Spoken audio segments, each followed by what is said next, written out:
Vietnam, the country with the beauty of majestic mountains, dreamy rivers, and many other beautiful landscapes, which people lovely call it the country with golden forests and silver seas.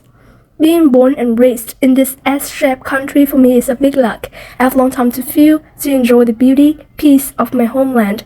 From then, I fell in love even more with this captivating land. And did you know that to have a peaceful and attractive country like today, our Vietnam have been through a lot of miracles, such as terrible wars, the cost of many Vietnamese heroes' death, and the hurt of heroic mothers who sacrificed their offspring for Vietnam's independence today. All of that have created a heroic Vietnam with a glorious and proud nation history. Every Vietnamese people who loves their country, loves their homeland. Every time they heard about those proud feats, a shadow appears in their heart, seeing the appearance of our greatest leader, Leader Hồ Chí Minh. Surely you have heard at least once about this name. And today, I'm Nguyễn Khánh with my bestie here, Phan Hoàng Nguyệt Cát. We're all students in class A1 of Nguyễn Văn Linh Secondary School. We'll introduce more clearly for you guys about this name, Hồ Chí Minh, the president of Vietnamese people. President Ho Chi Minh's childhood name was Nguyễn Sinh Cung, his school name was Nguyễn Tất Thành, and during many years of revolutionary activities, he used the name Nguyễn Ái Quốc. He was born on 19th of May 1890 in a small village in Nghệ An province that called Kim Liên, and he was died on the 2nd of September 1969 in Hanoi. Ho Chi Minh was born in a patriotic Confucian family and grew up in a locality with a heroic tradition of fighting against foreign invaders. Living in the situation where the country was under the yoke of French colonialism, Ho Chi Minh witnessed the suffering of his compatriots and the anti-colonial struggle movements. Soon, he had the will to expel the colonialists, win the independence for the country, and bring happiness and freedom to all people in Vietnam at that time. His journey to find a way to save our country is a story that makes everyone who heard it have to admire.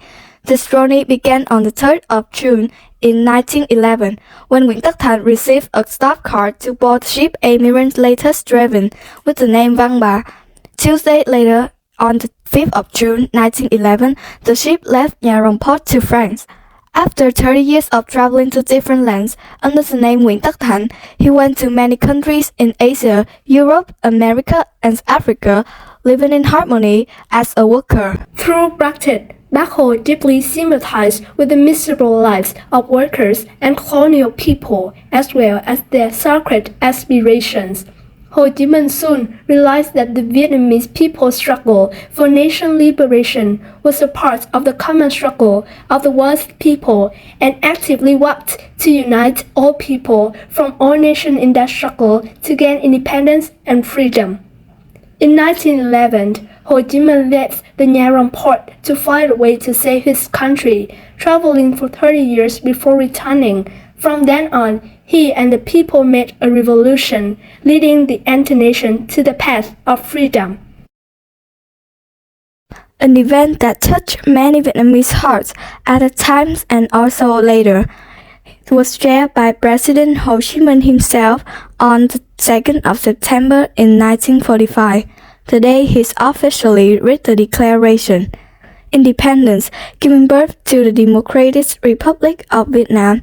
Truly, nothing can compare to the love he has for his homeland and the people of Vietnam. How many people can be loving the country like Bác Hồ? From that year's flower season, he said goodbye to his homeland, left behind all personal feelings. Abandoned family, abandoned friends, abandoned lover and walked away.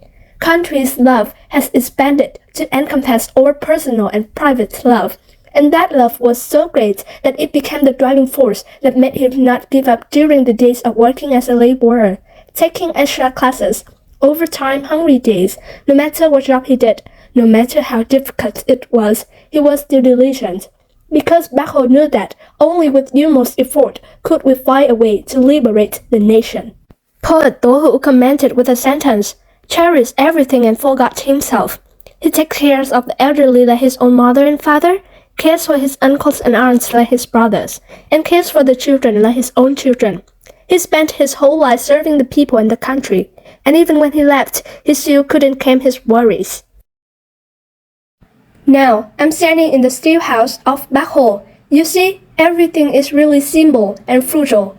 Bác Hồ was so great, and perhaps everyone would think he wanted to be rewarded and live in wealth.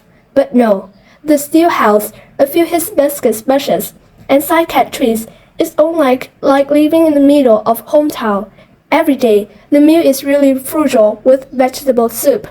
He only lived to suit the circumstances and the secret of national development, because the greatest reward that Bác Hồ wants to receive is always to see a Vietnam with peace, independence, and happiness of all Vietnamese people.